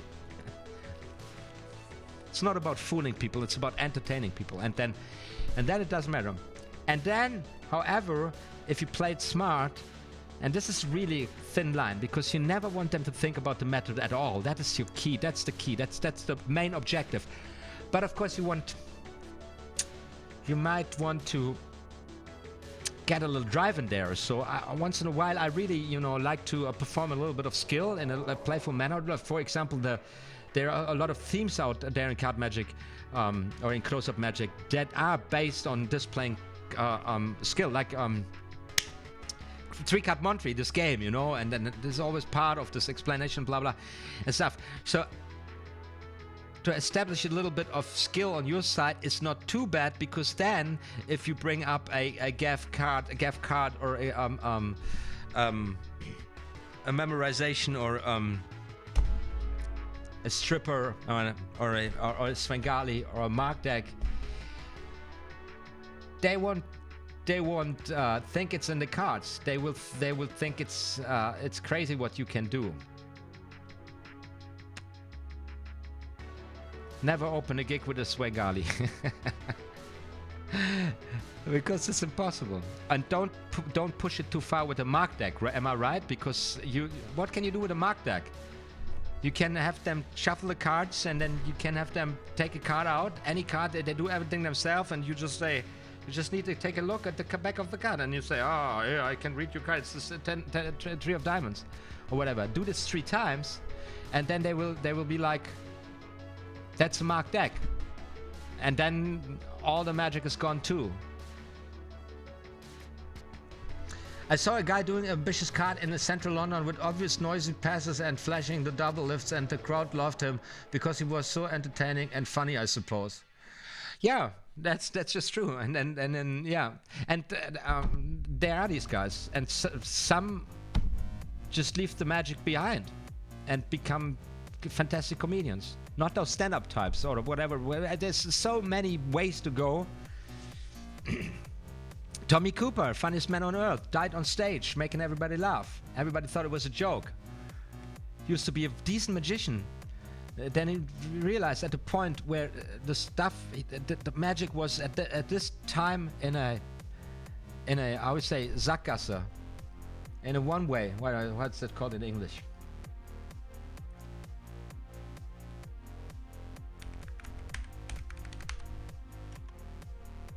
Dead end, kind of a dead end. And they kept on going, and like everything you know in the 80s was almost already dead in the 60s. But another door fact, another woman sawed in half, and when you think about it, yeah, there is a certain limit to you. What do you do on a big stage? Look how crazy, how crazy flashy stage performance has got because of this logical, burnout of effects. It all started with a guy producing flowers out of nothing, and the whole 10,000 people were like, "Oh my God!" And now I don't know what is Chris Angel doing. I don't know, turning himself into a fire-spitting dragon or something. I don't expect anything less after seeing the trailer of this show. I just want to see him fly transform into a dragon with his hat on, spitting fire. For me, this thing on the ladder, that's just a freaking opener. I want to see the real shit. I'm just making fun. I'm just kidding you, teasing you guys. Yeah, Tommy Cooper. He realized that probably at the best time in his life, he realized, you know what? Nobody needs another Dovec. Nobody needs another gimmick about some parlor magic bullshit. What they still sell today in the magic shops, like bottles, every other thing you can do. A lot of fun if you make it your own. But at this point, every magician did it. So, and Tommy Cooper, he started just telling his stupid jokes and became extremely funny. You can watch this guy today and don't tell me he's not funny. So funny, guys. If you ever have a hard time in your life and you don't feel good about yourself, watch Tommy Cooper performing in his prime, because Tommy Cooper had a really tough walk also. I thought with some drug problems, I believe, and depression, maybe they would call it. And his later phase, it's like almost Elvis Presley, like this guy is fat and it's the same routines and there is no vibes in it. This is really the saddest thing. There's this clip of Tommy Cooper when he's really at the bottom and he's doing this thing, which was one of his funniest acts. When you watch him do it, when he was young, when he started this thing, you will shit your pants laughing. It's so funny, and then you do saying the same lines, everything, the same timing, and it's like, oh my God, get the fuck out of stage, dude! You're burning out. This is really painful to watch. But I guess by the time he needed the money, the reputation was, the stocks were high.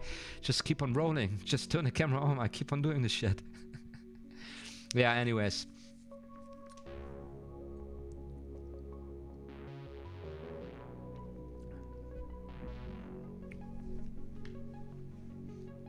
Magic is a wonderful art form, a beautiful art form. It's amazing. I love this so much because so many elements blend together. I found this nowhere in no other art form. It's like, it's basically every freaking thing.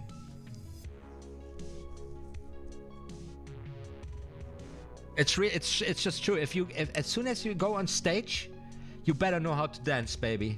You better know how to dance. And I believe it's super hard work. I don't know how long.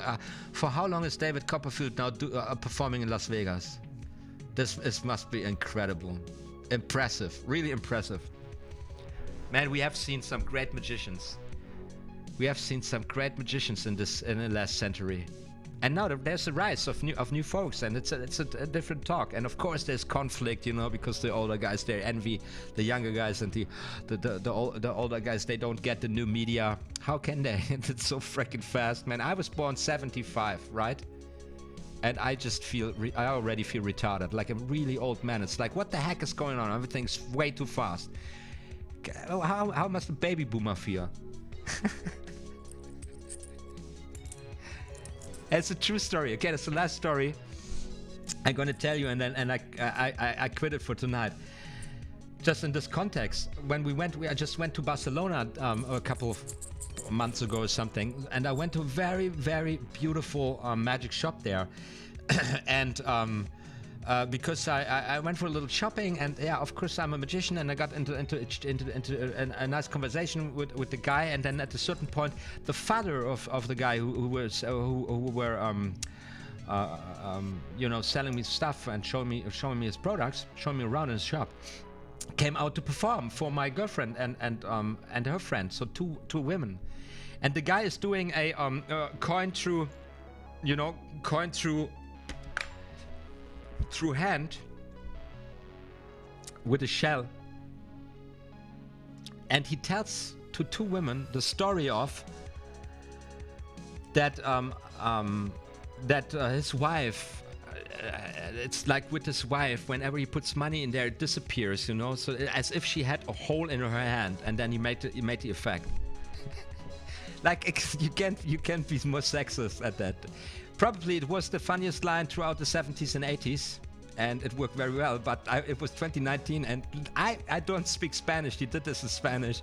My girlfriend and her friend, two girls, they went out of the shop to say, oh, that was so cringy, that was so terrible, it was the most terrible, this was so terrible. Here's the thing, you know, I was shopping there like crazy, and I was already starting to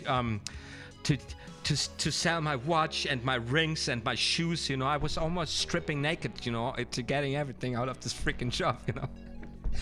It would have been so easy to make the joke. It's like, I know but you could have just turned it around. So I know how you must feel, because my wife used to be with a magician married with myself, and you see this guy, he's just like stripping naked here and spending so much money. It is like having a hole, and it would have made so much more sense in the situation. Wouldn't have been sexist, would have been fitting, you know, and this would have been entertaining, and same effect.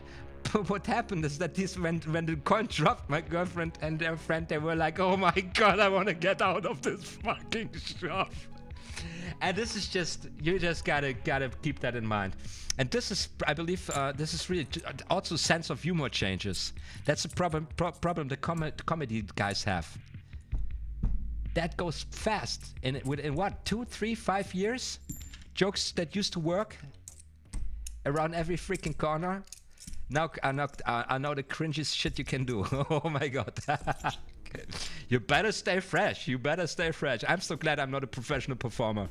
I would be paranoid every day, 8 hours.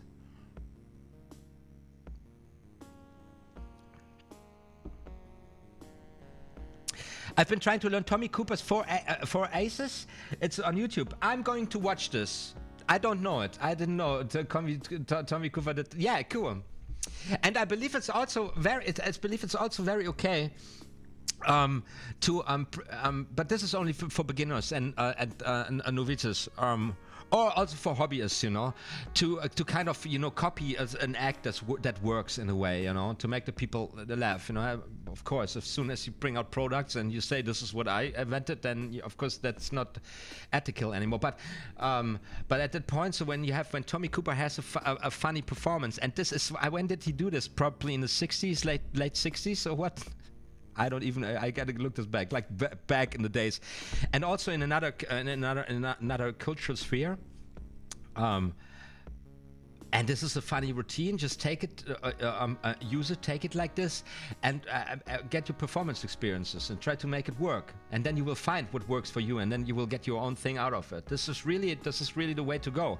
I mean, what else are we doing here with the Royal Road to Card Magic, and also the material they are offering us here is, and they say it, I believe in the preface, is also stuff that has been out there for a long time. Actually, material they decided to collect because it stood the test of time, because they want to give beginners material that is working, yeah. Tommy 4 Aces, Tommy Cooper. I'm curious now. I'm really curious. I want to see this. So, that's now. I've been talking a lot, Norbert, because I said Shin Lim, Eric Xian. Yeah. Very impressive stuff.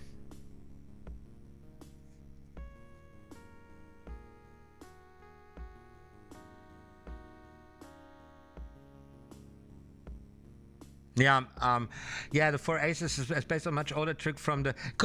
Would you be so kind to just leave a link of this video on if you find it and if you have the time in the comments of this video?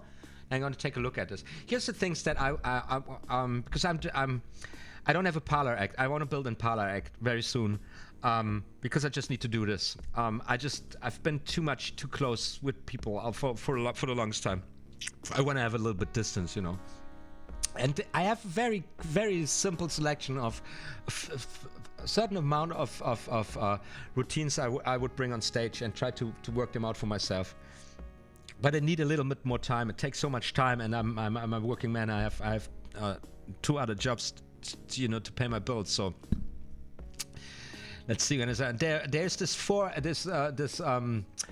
is it called the 4 Aces or the 6 Aces trick, where a magician throws cards away, 6 cards, and he tells a story about that he went to the magic shop. How do you become magic? And the magic says, "Do you know the trick with the 6 Aces?" And then or with the 6 cards, and then he always has 6 cards left in his hand, and I love this routine. I just want to bring this on stage, and I know for a fact that Pop Hayden has a very, very beautiful routine, and he's selling it also. And this would be one of the first things I would buy if I say I challenge myself to go on a parlor stage with this. This is perfect for an open mic. It's a stand-up classic. It is all baby boomers know it. There was this one guy, I forgot the name of the guy, who performed it hilariously funny. Probably it's his main act. He did it so well. I forgot the name of the guy. And Pop Hayden has brought a very unique touch to it, something very funny, some nuances in there. When I saw it, I loved it very much, and then I found that he's selling it on his page. Yes. And this is something from the level of, skill. We have been talking today about the double turnover. It's a very clear slide, comes with meaning for you as a performer. You kind of immediately should be inspired of what can I do with this. There's a lot of effects you can perform. It's absolutely powerful, but that's a skill you got to put on your hands. You got to practice, and then you got to incorporate it. So with learning something like this is always this is just the first thing, and then you incorporate it in something else. And I've been doing this for so long now because I've been focusing on sleight of hand-based close-up card magic. I can imagine that from the skill level of these things, this is using these props. That's a piece of cake. But what's going to be really challenging is to incorporate the whole body, to understand now that I'm a sphere, you know, that I'm working with my whole body and that I'm interacting with the whole audience. Oh man, I don't even want to think about a stage fright in this new environment, in this new situation. Oh God, terrifying thought, you know, to go with an act like this on stage. And it's like, to give it a try, you know. God, oh my God. And it takes some. I probably believe it would take some time to get something like this working. Like, I mean, 3 months to get on stage, and then you're going to suffer for 2 years. Because you bum until you get the timing right. So you know it, Violent Vegan. You know it? It's beautiful, isn't it? And it's called the 6-card trick, right? Ah, what a classic. What a classic. What a classic. And here we go. I mean, this is all you need for card magic, you know? When you perform this like this, that's it, the audience is satisfied. Cards has been in the plate. In a game, you have established yourself as a funny guy. I believe this is something that you can really make your. This is something that is so, in its structure, in its core structure, so pure. You can easily make this yourself, working for yourself. Make it your own if you have, of course, the skill, the performing skill, the skills as a performer. I also like this book. How's that book test from? Jean Chakwa. This is beautiful. Cheek to cheek. What a lovely line. It just works. And you know, when you look at it, you know it always works. It will always work if you just find the right tone and the right timing in your character to pull this line cheek to cheek, bang, and the people are going to laugh. Beautiful. I love stuff like this. It's where it's a book test where the magician stands back to back with the spectator, ass to ass, you know, cheek to cheek. It's very lovely, and Chakwa is doing this. So it's his audience management and his way of treating people on stage. It's so beautiful. It's like, wow, man, what a work. How long did he practice? I don't know. I gotta look into his bio. Probably he's doing this since he's a kid. So wonderful. Anyways, I'm just jazzing around here with about all the things to come. Imagine also like for something where I just know what a big deal is and what a troubling situation, what a difficulty is. Like if you want to work on stage, I'm in my head now, like setting the course on what do I have to consider when I would walk in a parlor situation on the stage. How do you get somebody on the stage smoothly? This is one of the most underestimated things when you see this performers do. You just need to watch one performer who sucks at it, and then you know how dangerous this is. Picking random people from the audience and getting them on stage, and making them feel comfortable, and making the whole group of people watching feeling secure that you got this under control. That's the challenge. And if you fuck this up, oh man, this stage is hell. Right? Am I right? And what are you gonna do if it doesn't work? You're gonna run? Yes, I'm a close-up guy, you know. If it doesn't work, I just run. I just leave the building. I say, look behind you, a three-headed monkey, and then I run.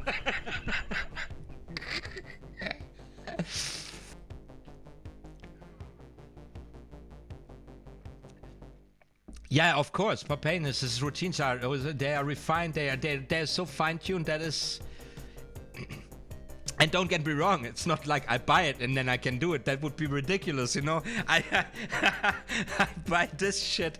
I don't mean shit. I mean, but I buy, you know, a trick like this and then I will never do it, you know. I have everywhere tricks I will never do, you know. Stop buying tricks. Stop buying tricks. Start performing something. In Christ's name, you know. So don't get me wrong, it's not like I buy it and then I go on stage or something. No, it's just buying it to study the what is he saying? Why did he make the decisions? Why? Because no matter, this is just true. No matter what you do when you go out there, that you have to make your own experience. You might be a little bit prepped more for what's coming, but at the end of the day, yeah, you're not gonna be ready for them. They eat you alive. They crush you. That's true, everybody knows it. And then you gotta stay strong, and you gotta say to yourself, they have all been through this.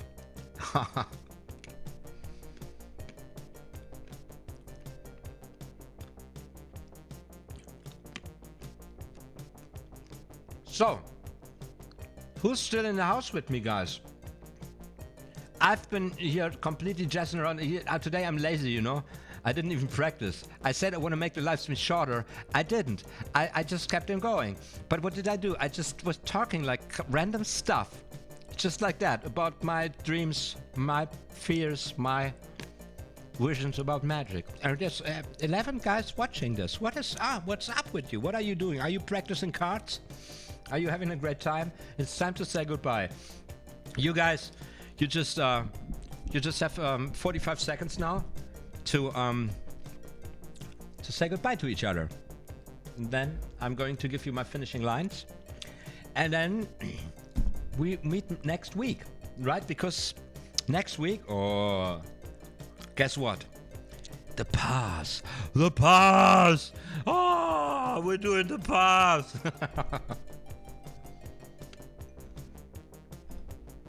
The most mystified move in card magic. It's crazy. It is crazy. And we're going to cover it, and we're going to take a very close look on the performance aspect. Because, of course, I've got a whole tutorial series up and running also on the pass on my channel. And I've did several live streams on it. And I think it's right to have to focus right there on how to actually use it. And we're going to take a look at the tricks, and we're going to have a great time. And in the meantime, I'm going to pump out fast-paced tutorials and stuff. And I hope you enjoy the show, and you enjoy the summertime. And no matter where you're at as magicians, hobbyists, just passionate, just interested, or full metal working professionals who are watching me, if that is the case, which would be crazy. Or maybe, who knows? Keep the magic strong, as Paul Weatherby used to say, and rock on. Do your thing, practice well, and keep on following your dreams. And if you're a professional magician, you're a guy who's following your dreams, right? How did you become a professional magician? Is there this one magician out there who was like, actually, I wanted to be a lawyer, but my parents used to be magicians, so what can you do? I hate magic. I hate my audience. I can't believe it. I mean, is it a dream job, like firefighter and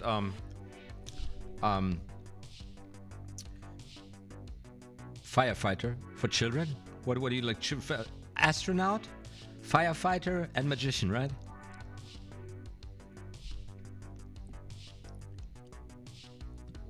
So Violent Vegan says, see ya, man. I leave the link in the comments. Looking forward to the pass. There's the microphone. Thank you so much for the link. And then see you at the pass. See you all. Tweet Ranger 685 for with us. And Norbert says, goodbye, everyone. Nice stream. So here we roll. My dear OTHMARIUS, it was a blast of a time. I had fun.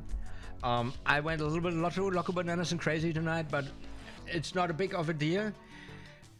You take it easy now and be sure more magical stuff is going to be uploaded very soon. See you around next time. Ciao ragazzi. OTHMARIUS MAGIC.